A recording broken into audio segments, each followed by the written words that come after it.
तो आज के इस वीडियो में हम लोग बात करेंगे रीडिंग कॉम्प्रिहेंशन की, जो कि आपके पेपर का मोस्ट स्कोरिंग सेक्शन है। इस पर्टिकुलर सेक्शन से बोथ पेपर 1 एंड पेपर 2 में आपके क्वेश्चंस पूछे जाते हैं एंड 30 मार्क्स रीडिंग कॉम्प्रिहेंशन अकेले आपका लेकर चला जाता है। So if you are good at it and अगर आपने इसकी ट्रिक को समझ लिया या फिर डेली प्रैक्टिस करके आपने इसको इंप्रूव कर लिया, आपके ये मार्क्स कहीं भी नहीं जा रहे हैं। And you all can understand कि अगर आप 30 में से 24 मार्क्स या 20 मार्क्स भी इसमें से अपने पक्के कर लेते हो तो ये आपके परसेंटाइल में एक बहुत बड़ा नंबर या फिर एक बहुत बड़ा बाउंस देगा।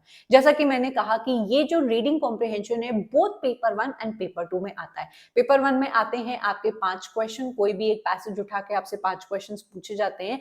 पेपर 2 में आता है आपके 10 क्वेश्चन, एग्जैक्टली क्वेश्चन नंबर 141 से 150 तक के ये क्वेश्चंस होते हैं। टोटल 10 क्वेश्चंस पूछे जाते हैं एंड दोनों पेपर को मिला के हम लोग देखते हैं तो we get 30 marks from reading comprehension. आपका जो रीडिंग कॉम्प्रिहेंशन है उसके दो ही टाइप से ही क्वेश्चन पूछे जाते हैं। पहला होता है आपका प्रोस आरसी, मतलब कि कोई भी पैसेज होगा पॉल्यूशन के बारे में, किसी इंडस्ट्री के बारे में, इकोनॉमिक्स का कोई भी टॉपिक उठा के आपको दे देंगे, हिस्ट्री का, ज्योग्राफी का। This is for paper 1। उसमें से आपको जो पैसेज होगा उसको पढ़ने के बाद उसके क्वेश्चंस को पढ़ के आंसर करना होता है। Paper 2 I am talking about our subject English literature. यहाँ पे जो आपको प्रोस आरसी देखने को मिलती है, इट इज क्वाइट पॉसिबल कि आपने वो ऑलरेडी पढ़ रखी हो। हम लोग अक्सर अपनी पढ़ाई के दौरान कुछ important original text and important जो क्रिटिकल एसेज होते हैं उनको जरूर से पढ़ के जाते हैं या फिर उनके कीवर्ड्स को जानते हैं, जिनको पढ़ के आपको आइडिया लग सकता है कि अरे ये तो अलेक्जेंडर पोप के क्रिटिकल एसे से आया है या फिर ये फिलिप सिडनी के एसे से आया है। इन माय पेपर जो मैंने दिया था उसमें फिलिप सिडनी का अपॉलजी फॉर पोएट्री से ओरिजिनल लाइंस पूछ ली गई थी, तो पढ़ते पढ़ते ही मुझे आइडिया लग गया and I could make out the answers very easily. तो इंग्लिश के बच्चों में ऐसी चीजें होती हैं कि जो प्रोस पैसेज होगा वो कई हद तक आपकी नॉवेल्स की लाइन हो जाएंगी, क्रिटिकल एसेज की लाइन हो जाएंगी, जिनको अगर आपने ओरिजिनली भी टेक्स्ट वाइज नहीं पढ़ा हुआ है तो आपको थोड़ा बहुत आइडिया लग सकता है, क्योंकि इंपॉर्टेंट वर्क से आपसे क्वेश्चंस पूछे जाते हैं। दूसरा होता है आपका पोएम आरसी, की कोई भी छोटी सी पोएम उठा के आपसे लाइंस पूछने लगेंगे, फिर उसमें से फिगर्स ऑफ स्पीच वाले क्वेश्चंस पूछने लगेंगे। अगर पूरी पोएम नहीं दे रहे हैं तो कुछ आपकी 4-5 लाइंस उठा के या सोनेट उठा के आपको दे देंगे। अभी रिसेंटली ही आपके शेक्सपियर के सोनेट से क्वेश्चंस पूछे गए थे। तो इट बिकम्स वेरी इजी कि आपने अगर रीडिंग कॉम्प्रिहेंशन को टैकल करने की ट्रिक समझ ली है एंड यू नो कि this is how you are going to get और fetch the answers correctly out of the passage that has been given to you, तो आपके मार्क्स कहीं पे भी नहीं जाते हैं। तो आज के इस वीडियो में हम लोग यही बात करेंगे कि वो क्या टेक्निक है, वो क्या ट्रिक है जिसको आपको फॉलो करना है, क्योंकि एग्जाम सेंटर में हम सब होते हैं बहुत ही प्रेशराइज्ड, बहुत ही एंजाइटी में होते हैं।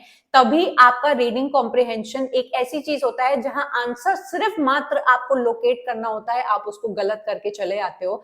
लेकिन ये एक ऐसा सेक्शन है कि अगर आपने अपना माइंड को कंपोज कर लिया एंड सही ट्रिक लगा ली तो तुरंत आपके परसेंटेज में, आपके मार्क्स में आपको एक बूस्ट देखने को मिलता है, क्योंकि बहुत ज्यादा मार्क्स आपको आरसी दे सकता है। सो नंबर 1 थिंग जो आपको ध्यान में रखनी है वो ये है कि आपको पैसेज पढ़ना ही नहीं है। बहुत सारे बच्चों को ये बातें क्लियर नहीं होती है एंड ध्यान से अपने पेपर का आधा घंटा, पौन घंटा वो आरसी में लगा देते हैं। उस आरसी को इतने ध्यान से पढ़ने में अपना समय बिल्कुल वेस्ट कर देते हैं जिसकी आपको नीड भी नहीं है। नंबर 1 थिंग इज कि आपको अपना आरसी पढ़ना ही नहीं है। सुनने में बहुत अजीब लग रहा होगा, लेकिन this is the technique that I have been following and आप किसी के भी वीडियोस देख लेंगे जहां पर बिल्कुल सटीक टेक्निक्स आपको बताई गई हैं। तो ये एक अब तरीका बन चुका है जिससे आप लोग अपने आंसर्स तक पहुंच सकते हो विदाउट वेस्टिंग योर टाइम। सो ये एक बहुत ही अच्छी टेक्निक है जहां पर आपको पहले अपना पैसेज ना पढ़ के अपने क्वेश्चंस को पहले पढ़ना है। अब इससे होगा क्या कि आपने आरसी को फुल इग्नोर मार दिया। पहले पहले आपने उठाया अपने क्वेश्चंस, जो 5 क्वेश्चंस होते हैं, आपने सिर्फ उठा के उसको पढ़ा। आप जैसे ही क्वेश्चन नंबर 1 पढ़ेंगे, क्वेश्चन नंबर 2 पढ़ेंगे, आपको कुछ जो रेलेवेंट लाइंस हैं या जो आपके कीवर्ड्स हैं वो दिखने लगेंगे कि अच्छा मुझे जब आरसी पढ़ना है तो मुझे इन्हीं चीजों को पकड़ना है। ध्यान से इस बात को समझिएगा डियर स्टूडेंट्स कि उस आरसी में आपको ज्ञाता नहीं बनना है। उसको पढ़ के या उसकी मास्टरी हासिल करके आपको जीवन में कुछ नहीं मिलने वाला है। आपका उस आरसी से सिर्फ इतना मतलब होना चाहिए कि भाई मुझे अपने आंसर्स लोकेट करने हैं एंड बाद में उस आरसी को भूल जाना है। So you do not have to spend your entire energy and effort in reading the RC and ध्यान से हम लोग आरसी को पढ़ेंगे, उस आरसी को सिर्फ आपको उससे मतलब निकालना है, सिर्फ उससे आपका फायदा निकलना चाहिए। तो आपको अपना आंसर लोकेट करना है, जिसके लिए आपके लिए जरूरी होगा कि आप एग्जैक्ट उन्हीं क्वेश्चंस की जानकारी को ढूंढो जो आपसे क्वेश्चंस में पूछी गई है, एंड बाकी सारी जानकारी को आप ऊपर ऊपर से देखो या फिर इग्नोर मार दो। So this is very important dear students कि आप लोग के नंबर वन थिंग या नंबर वन स्टेप रहेगा कि आरसी को पहले ना देख के आपको क्वेश्चंस को पढ़ना है। आप जैसे क्वेश्चंस को पढ़ेंगे आपको ऑलरेडी एक आइडिया लग जाएगा कि अच्छा, क्वेश्चंस पढ़ते ही आपको आइडिया लगा कि आरसी में इस चीज के बारे में बात की गई है, क्योंकि क्वेश्चंस आप लोग ऑलरेडी पढ़ चुके होंगे। वंस आपने क्वेश्चंस को पढ़ लिया है एंड उसके जो कीवर्ड्स है वो आपने आइडेंटिफाई कर लिए हैं, इसको पढ़ने के बाद जब आप अपना आरसी पढ़ेंगे आपको अपने आप ही रेलेवेंट लाइंस लोकेट होने लगेंगी, या फिर आप सिर्फ रेलेवेंट लाइंस को ही ढूंढेंगे। आप पहले आरसी को पढ़ रहे थे, फिर क्वेश्चन पढ़ रहे थे, फिर आरसी की तरफ जा रहे थे, फिर क्वेश्चन की तरफ जा रहे थे, इसमें बहुत टाइम वेस्ट होता है। एंड अब ये टेक्निक कोई भी यूज नहीं करता है, जो कि एक स्मार्ट स्टूडेंट की निशानी है। आपने क्वेश्चन को पढ़ा, आप बाद में आरसी की तरफ गए एंड अपने आप ही आपने आंसर्स ढूंढने या अपनी इंफॉर्मेशन को लोकेट करना स्टार्ट कर दिया। Another very important thing is कि आपको जब आरसी पढ़ने की बारी आई है क्वेश्चन के बाद, बहुत ही कंसंट्रेशन के साथ पढ़ना है। नाउ व्हेन आई से concentration, I do not again mean कि आपको बहुत ध्यान लगा के उस पूरे आरसी का ज्ञाता बनने की कोशिश करनी है। उस आरसी से हमें कोई लेना देना नहीं है, सिर्फ हम लोग को अपना आंसर पिक आउट करना है।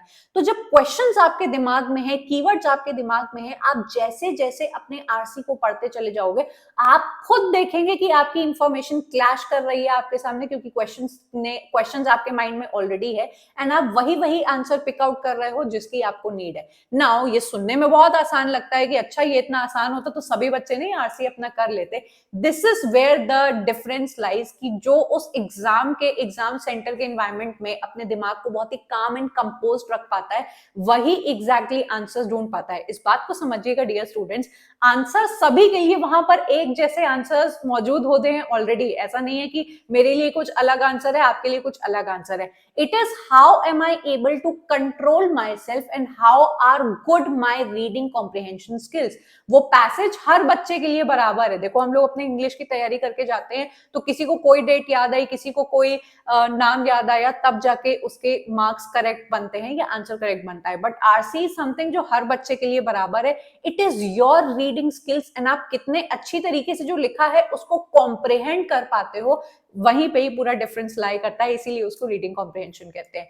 तो आपको फुल कंसंट्रेशन के साथ अपने आरसी को पढ़ना है, उसके ओवरऑल मीनिंग को गेट करने की कोशिश करनी है। And the most important things, जब आप क्वेश्चंस को आंसर कर रहे हो तो मेरी आपसे रिक्वेस्ट है, पर्सनल मीनिंग अटैच ना करें, पर्सनल कॉमन सेंस अटैच ना करें। अरे, इस क्वेश्चन का मतलब तो ये लिखा हुआ है, इसका मतलब तो यही होगा, मुझे पता है से आपका काम नहीं चलने वाला है।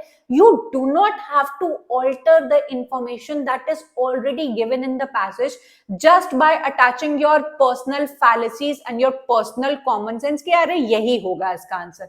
तो ऐसे जो आपको ऑलरेडी आप पर्सनल चीजें अटैच कर लेते हो, उससे आपका आंसर नहीं निकलने वाला है। आरसी को सॉल्व करने की ये एक बहुत ही अच्छी चीज होती है कि आप अपनी जो पर्सनल नॉलेज है, पर्सनल ज्ञान है, उसको अपने पास ही रखें। बस आरसी में जो लिखा है उसको लोकेट करके आप अपने क्वेश्चंस का आंसर करें।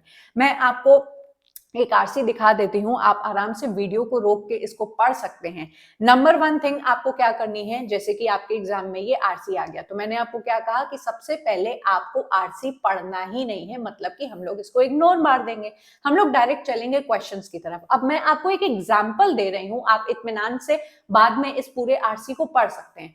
What according to utopians is the worst enemy of pleasure? अब हम लोग को पता लग गया कि इस पैसेज में यूटोपियंस नाम के किसी इंसान या किसी ग्रुप के बारे में बात की जा रही होगी एंड उनका मत, वो लोग क्या मानते हैं ये पूछा गया है।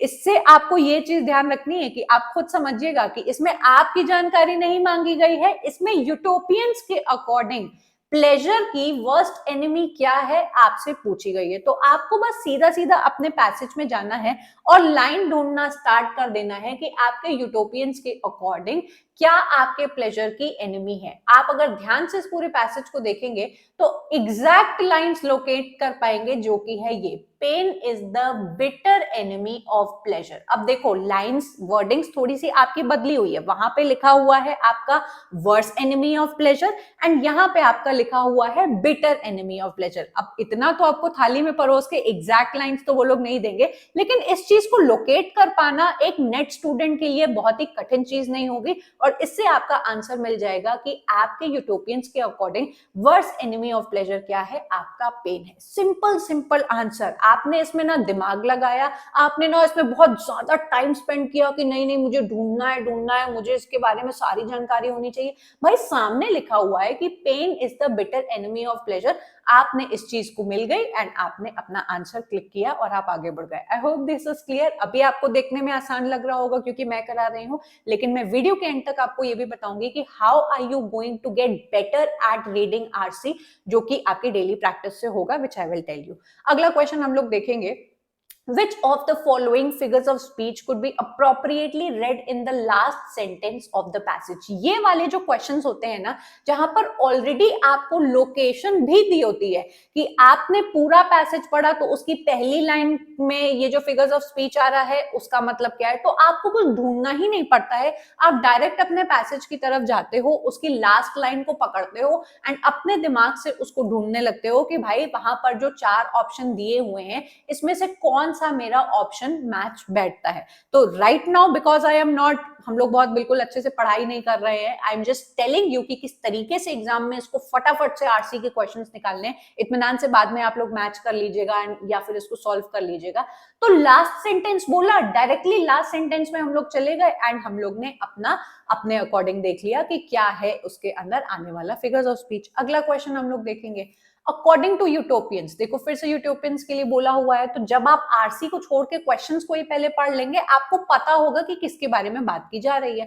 यूटोपियंस के according what is the nature of relation between health and pleasure. आप जब पूरे पैसेज को पढ़ेंगे तो आपको दिखाई देगा कि यूटोपियंस ने बात की है कि प्लेजर का एक तरीके से मतलब ही होता है हेल्थ एंड हेल्थ का मतलब होता है प्लेजर। आप जब स्वस्थ स्टेज में होते हो, आपकी हेल्थ अच्छी होती है, तो वही आपके लिए सबसे बड़े सुख या प्लेजर की निशानी होती है।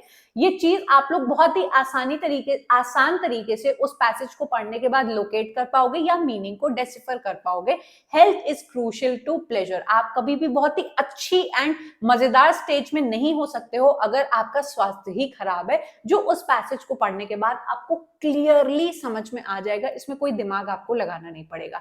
सो जितने भी बच्चों को ये लगता है कि आरसी डिफिकल्ट होता है, मेरा नहीं बनता है, आपको डेली प्रैक्टिस करनी है एंड मैंने जैसे ट्रिक्स बताए हैं कि पहले क्वेश्चन पढ़ना है एंड फिर आरसी को जाके बिना अपना कोई कॉमन सेंस लगा के सिर्फ अपनी रेलेवेंट लाइंस पिक आउट करके अपने आंसर को करेक्ट करना है, आपके क्वेश्चंस एंड आंसर निकलने लगेंगे। अब इसी तरीके से अगला क्वेश्चन हम लोग देखेंगे, what is the nature of pros used in the passage. अब ये थोड़ा सा ऐसा क्वेश्चन है जो पढ़ने के बाद पूरा जब आप पैसेज पढ़ेंगे तभी आप कर पाएंगे।